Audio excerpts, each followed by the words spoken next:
নমস্কার বন্ধু, আপনারা দেখছেন বাংলা দর্শন এবং সাথে আমি তরুণ। আজকের বামপন্থীদের ডাকে লালবাজার অভিযানকে কেন্দ্র করে যে উত্তাল এবং একটা ধুমধুমার পরিস্থিতি তৈরি হয়েছে লালবাজারকে কেন্দ্র করে, আপনারা জানেন যে আরজিকর মেডিকেল কলেজের একজন ডাক্তার পড়ুয়া ছাত্রীর খুন এবং ধর্ষণ এর মৃত্যু ঘটনা কে নাড়িয়ে দিয়েছে সারা বাংলা, সারা দেশ বিদেশ, সমস্ত মানুষকে আজকে নাড়িয়ে দিয়েছে।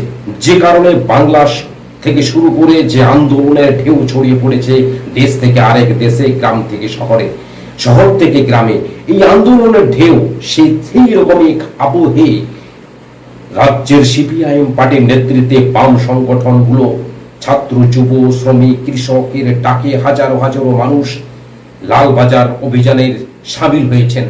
সেই হাজারো মানুষের ভিড়কে সামাল দেওয়ার জন্য পুলিশ যে ব্যারিকেড তৈরি করেছিল, সেই ব্যারিকেডকে ভেঙে যুব ছাত্ররা এগিয়ে চলেছে লালবাজারের উদ্দেশ্যে।